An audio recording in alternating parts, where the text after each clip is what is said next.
नमस्कार दोस्तों, एक बार फिर स्वागत है आप सभी का आपके अपने परिवार गवर्नमेंट एजुकेशन में। तो चलिए हम आगे के कंप्यूटर जीके के प्रश्न देख रहे हैं। प्रैक्टिस सेट नंबर हमारा 7 है।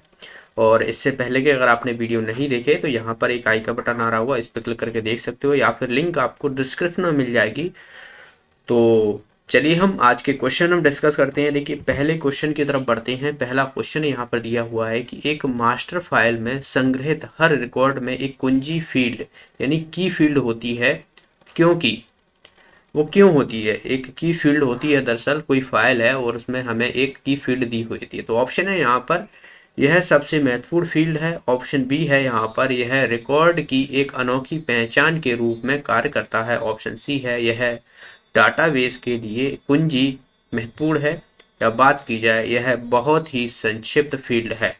तो इसका आंसर हो जाएगा हमारा बी ऑप्शन। दरअसल तो जो की फील्ड होती है, दरअसल एक कुंजी होती है, उसके माध्यम से वो अलग ही चीज प्रदर्शित करती है या किसी भी संग्रहित डेटा में बहुत ही महत्वपूर्ण रोल निभाती है, और यह उस डेटा की पहचान कराने में हमें मदद करती है। तो यह रिकॉर्ड की एक अनोखी पहचान के रूप में कार्य करता है।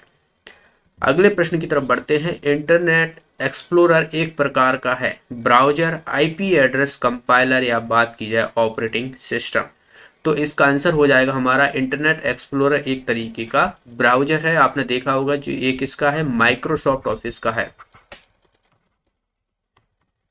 माइक्रोसॉफ्ट का है, ठीक है। ऑफिस नहीं, माइक्रोसॉफ्ट माइक्रोसॉफ्ट ऑफिस तो है एप्लीकेशन सॉफ्टवेयर हो जाएगा वो। तो माइक्रोसॉफ्ट का है ये। और आप देखोगे यहाँ पर ऑलरेडी जैसे कि आपकी विंडो जब इंस्टॉल करते हो तो उसी में एक ब्राउजर होता है, कुछ इस तरीके से जो है आपको यहाँ पर इंटरनेट एक्सप्लोरर जो है बना होता है उसी में, ठीक है। तो वो इनबिल्ट रहता है। एक क्वेश्चन ऐसा भी पूछा जाता है कि निम्न में से कौन सा ब्राउजर ऑपरेटिंग सिस्टम में इनबिल्ट रहता है, ठीक है। तो इंटरनेट एक्सप्लोरर होता है, क्योंकि अपने इंडिया में जो है बात की जाए ऑपरेटिंग सिस्टम जो है आपको जैसे विंडोज देखने को मिलती हैं, तो उसमें ऑलरेडी जो है इंटरनेट एक्सप्लोरर रहता है, ठीक है। याद रखना है कंपाइलर जो है हमें कंपाइल करने में यूज करते हैं, जो लैंग्वेज होती हैं उनको। ऑपरेटिंग सिस्टम आप सभी को पता है ये है, जैसे कि विंडो अभी मैंने बताया, लाइनेक्स है, ठीक है, डॉस है। तो ये सब क्या है, यूनिक्स है, ये सब जो है आपको ऑपरेटिंग सिस्टम है। लाइनेक्स जो रहता है वो ऑपरेटिंग सिस्टम रहता है ओपन सोर्स, ओपन सोर्स रहता है, याद रखना है। अगला प्रश्न देखिए, पंक्ति में 1600 पिक्सल और कॉलम में 1200 पिक्सल है, तो मॉनिटर का जो है रेजोल्यूशन रेशियो संकल्प मान कितना होगा, ये पूछा गया है। 2800 पिक्सल, 400 पिक्सल, यहाँ पर देखिए कितना हो जाएगा, इकाई, दहाई, सैकड़ा, हजार, 10,000, लाख, 10 लाख, यानी 19 लाख। तो 19 लाख और ये 20,000 पिक्सल, या बात की जाए इनमें से कोई भी नहीं। तो देखिए पिक्सल हमें नापना है तो सीधा सीधा हम जो है इसका मल्टीप्लाई कर देते हैं, और हम देखते हैं, देखिए 4 जीरो तो ऑलरेडी है ही है, तो 4 जीरो आएंगी, और इसमें 12 छिंग 72 होता है, आंसर लगा 7, और 12 और 7 19, यानी हमारा आंसर आ जाएगा यहाँ पर सी ऑप्शन। तो ये इतने का रेजोल्यूशन होगा। तो आपसे आगे पूछा जाए क्वेश्चन तो आपको सीधा सीधा इन दोनों को जो है वो मल्टीप्लाई कर देना है। अगला प्रश्न देखिए हमारा, वीडियो कॉन्फ्रेंसिंग की मदद से संभव उचित संचार चुनें। जैसे हम वीडियो कॉन्फ्रेंसिंग करते हो, आप व्हाट्सएप पे करते हो वीडियो कॉलिंग, तो वो क्या होता है। ऑप्शन है यहाँ पर audio visual two way, option B है यहाँ पर visual one way, option C है यहाँ पर विजुअल टू वे, और बात की जाए ऑप्शन डी है यहाँ पर ऑडियो विजुअल वन वे।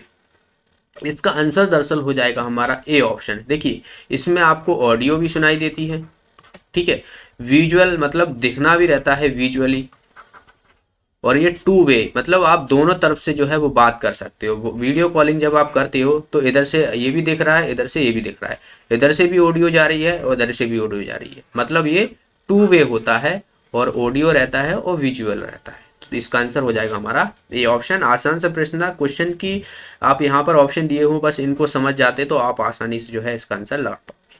तो ए ऑप्शन जो है इसका आंसर हो जाएगा। अगला प्रश्न देखिए यहाँ पर, निम्न में से कौन सी प्रोग्रामिंग भाषा नहीं है। ऑप्शन है यहाँ पर Microsoft Office, C plus plus, Java, Pascal. तो इसका आंसर दरअसल हो जाएगा हमारा A option Microsoft Office. Microsoft Office जब बात की जाए तो मैंने आपको शुरू में पहला ही क्वेश्चन बताया था, यह एप्लीकेशन सॉफ्टवेयर है। ठीक है, एप्लीकेशन सॉफ्टवेयर है जिसके अंदर आपको MS word, MS power point, ठीक है, ये आपको देखने को मिलते हैं। MS एक्सेल देखने को मिलता है। ये सब चीज़ें आपको माइक्रोसॉफ्ट ऑफिस में देखने को मिलती हैं, जो कि एक एप्लीकेशन सॉफ्टवेयर है।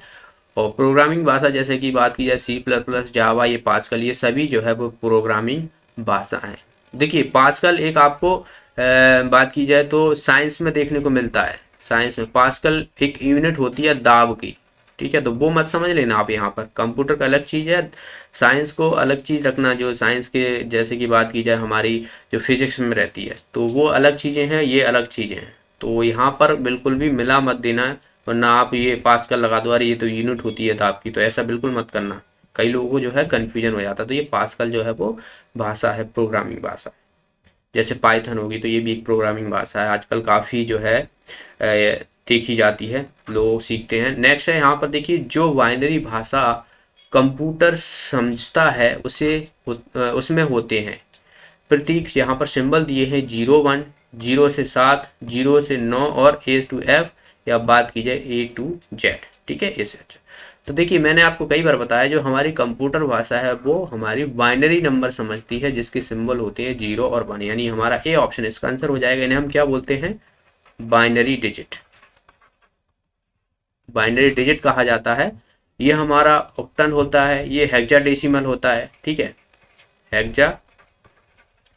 तो इनको मैंने कन्वर्जन करना भी आपको बताया, एक वीडियो ऑलरेडी मैं आपको बता चुका हूँ, जिसमें मैंने इनको कन्वर्जन करना बताया था। डेसिमल होता है एक, वो रहता है 0 से 9 तक, ठीक है, 0 से 7 तक ऑक्टल रहता है, और हेक्साडेसिमल रहता है 0 से 9 A to F, यानी इसमें 16 जो रहती है, ठीक है। तो इन सभी को आपको याद रखना है। अगला प्रश्न देखिए यहाँ पर, निम्न में से कौन सा बैकअप फाइलों के लिए सच नहीं है। जो आप किसी भी डॉक्यूमेंट्स है, आप जो भी कोई फाइल बनाते हो, उनको बैकअप करके रखते हो। ऑप्शन है यहाँ पर, यह फाइलें स्वचालित रूप से उत्पन्न होती हैं जब हम दस्तावेज को सेव करते हैं, ठीक है। ऑप्शन बी है, यह फाइलें दस्तावेज की रक्षा करने में मदद करती हैं जब कंप्यूटर खराब हो जाता है या बिजली विफल हो जाती है। ऑप्शन सी है, यह फाइलें हट जाती हैं जब कंप्यूटर बंद हो जाता है, या इनमें से कोई नहीं। तो इसका आंसर हो जाएगा हमारा सी ऑप्शन।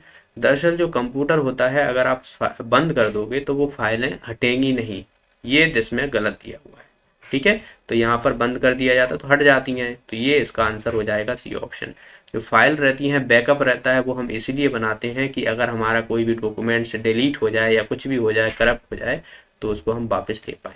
ओके, तो यहाँ पर लैंग्वेज आप समझ सकते हो, आसान थी। अगला प्रश्न है, आप www पर अपने वेब पृष्ठों को कहाँ रखते हैं, ठीक है। जो वेब पेज होते हैं,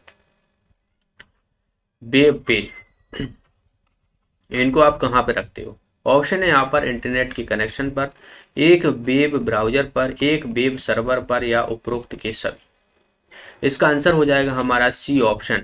वेब सर्वर होता है, उसी पर जो है वो रखते हैं हम, ठीक है। तो आप जब भी कोई भी वेबसाइट बनाते हो, और कोई भी वेबसाइट बनाता है, जब वो अपलोड करता है, जो रनिंग कराता है, वो हमारा वेब सर्वर के माध्यम से जो है वो रन करती है। और ये आपको www का फुल फॉर्म पता होना चाहिए, वर्ल्ड वाइड वेब, ठीक है। इसे टिम बर्नली के द्वारा जो है वो इन्वेंट किया गया था। तो ये भी पूछा जाता है, याद रखना है, वर्ल्ड वाइड वेब। अगला प्रश्न देखिए यहाँ पर, MS वर्ड 2007 की फाइलों के लिए फाइलों के नाम एक्सटेंशन होता है। जो एक्सटेंशन होते हैं, अगर MS वर्ड में मैं कोई डॉक्यूमेंट्स बनाता हूँ और फिर उसको मैं सेव करता हूँ, तो वो हमें किस में देगा, .exe, .gif, .text या .docx।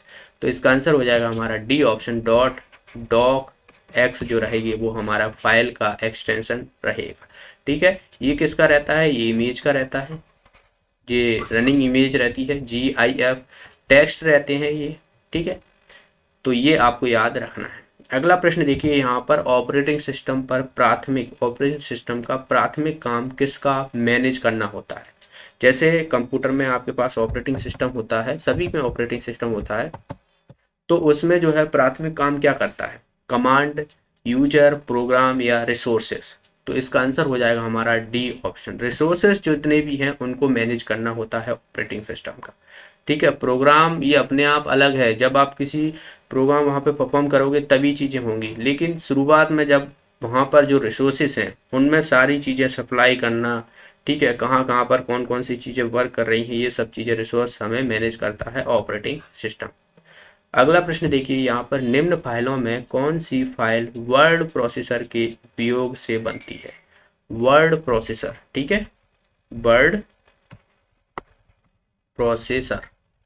ऑप्शन है प्रेजेंटेशन, वर्कशीट, डाटाबेस या बात की जाए डॉक्यूमेंट। तो वर्ड की बात की गई है और वर्ड में हम डॉक्यूमेंट्स देखने को मिलते हैं, इसका आंसर हो जाएगा हमारा डी ऑप्शन। प्रेजेंटेशन मैंने आपको बताया है एमएस पावर पॉइंट होता है, ठीक है।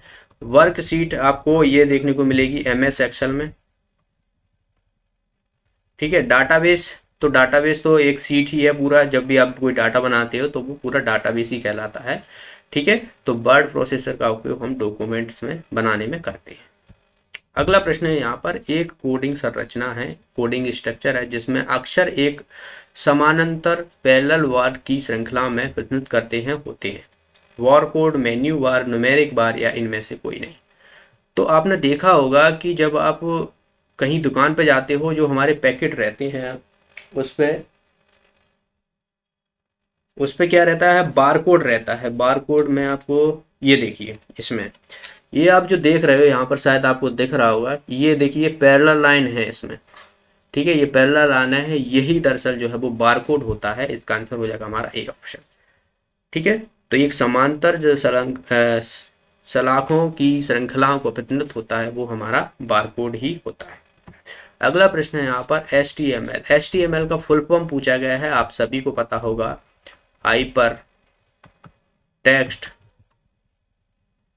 मार्कअप लैंग्वेज,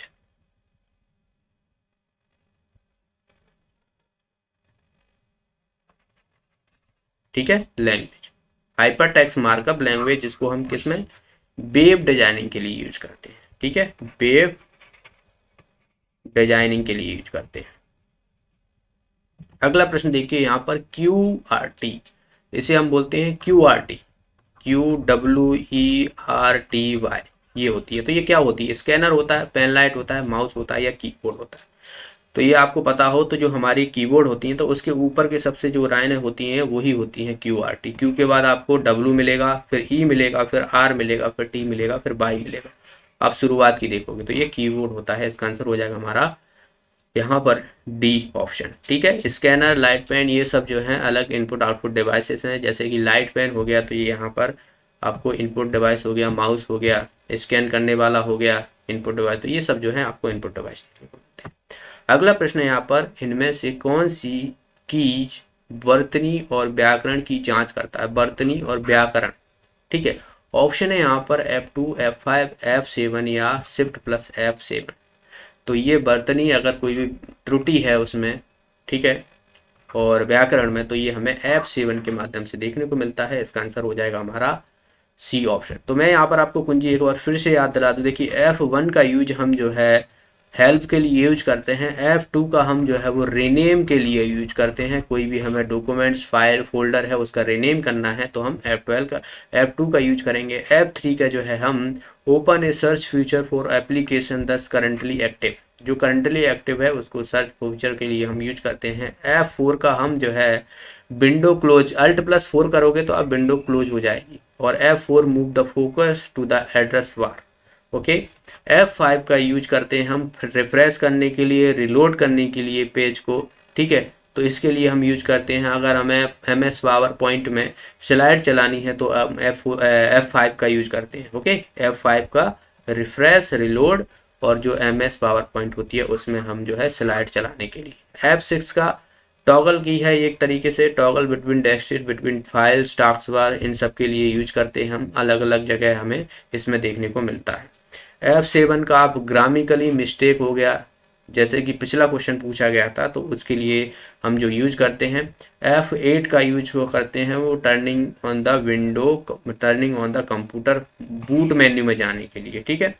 F9 का जो है वो आपको ये है बात की जाए तो refresh A documents in Microsoft word, कोई डॉक्यूमेंट है उसको रिफ्रेश करना है तो F9 का यूज करेंगे। और F10 के लिए हम जो है एप्लीकेशन जो रहता है उसको ओपन करने के लिए, जो एक्टिव एप्लीकेशन है उसको ओपन करने के लिए F11 का यूज करते हैं हम। बात की जाए exist, enter exist full screen mode in internet browser. ठीक है, तो अलग अलग तरीके से अलग अलग चीज़ें हमें यहाँ पर देखने को मिलती हैं। F12 का यूज जो है वो सेव एज के लिए यूज करते हैं, तो इन सभी को याद रखना है। खासकर आपको F12 पूछी जाती है, F7 हो गया, F5 हो गया, F4 हो गया और F2 हो गया, ये मोस्टली ज़्यादातर सबसे ज़्यादा देखने को मिली। F1 भी देखने को मिलती है। तो इन सभी जो की हैं इनको याद रखना है आपको। ओके, अगला प्रश्न देखिए यहाँ पर, इनमें से कौन सा MS ऑफिस का वेद संस्करण नहीं है। ओके, इनमें से कौन सा वेद संस्करण नहीं है, मतलब वैध, मतलब इसमें से कौन सा जो है इसमें से गलत है, कोई वर्जन ही नहीं निकला उसका। दरअसल MS office 2007, MS 97, MS office 2003 या MS ऑफिस 2015। तो इसका आंसर हो जाएगा हमारा डी ऑप्शन। इस नाम का कोई भी हमें ऑफिस देखने को नहीं मिला है, ये सभी देखने को मिला। ओके, अगला प्रश्न है, MS वर्ड में डिफॉल्ट व्यू क्या होता है। Print layout view, headline view, web layout view या आउटलाइन व्यू। तो इसका आंसर हो जाएगा प्रिंट लेआउट व्यू। अगला प्रश्न यहाँ पर, निम्नलिखित में से कौन सा फॉन्ट स्टाइल नहीं है, बोल्ड, इटैलिक, रेगुलर या सुपर स्क्रिप्ट। तो इसका आंसर हो जाएगा हमारा डी ऑप्शन, सुपर स्क्रिप्ट। ये सभी आपको जो है वो बात की जाए तो ये आपको फॉन्ट स्टाइल देखने को मिलते हैं, फॉन्ट स्टाइल। अगला प्रश्न देखिए यहाँ पर, एक दस्तावेज के सभी सामग्री को चयनित करने के लिए हम कौन सी कुंजी का यूज करेंगे। तो आपको पता होगा Ctrl+A का यूज करते हैं हम सेलेक्ट करने के लिए, ऑल सेलेक्ट के लिए। ठीक है, ऑल सेलेक्ट के लिए Ctrl+C का यूज करते हैं हम कॉपी के लिए, Ctrl+V का यूज करते हैं हम पेस्ट करने के लिए, Ctrl+X का यूज करते हैं हम कट करने के लिए। इन सभी को आपको याद रखना है। तो यहाँ पर देखिए पूछा गया था चयनित करना है, यानी डी ऑप्शन इसका आंसर हो जाएगा। ओके, तो ये थे आज के प्रश्न। आई होप आपको सारे क्वेश्चन अच्छे से समझ में आए होंगे। आपका फिर भी कोई डाउट होता है, कभी भी कोई भी डाउट है तो आप मुझसे कमेंट बॉक्स में पूछ सकते हो। वीडियो अच्छा लगा वीडियो को लाइक कीजिए, शेयर कीजिए ज़्यादा से ज़्यादा लोगों में। मिलते हैं अगले वीडियो में। जो भी साथी नए हैं चैनल को सब्सक्राइब कर लेना, बेल आइकन पर जरूर प्रेस करना। तब तक के लिए बहुत बहुत धन्यवाद। रिवाइज कीजिए और प्रैक्टिस कीजिए।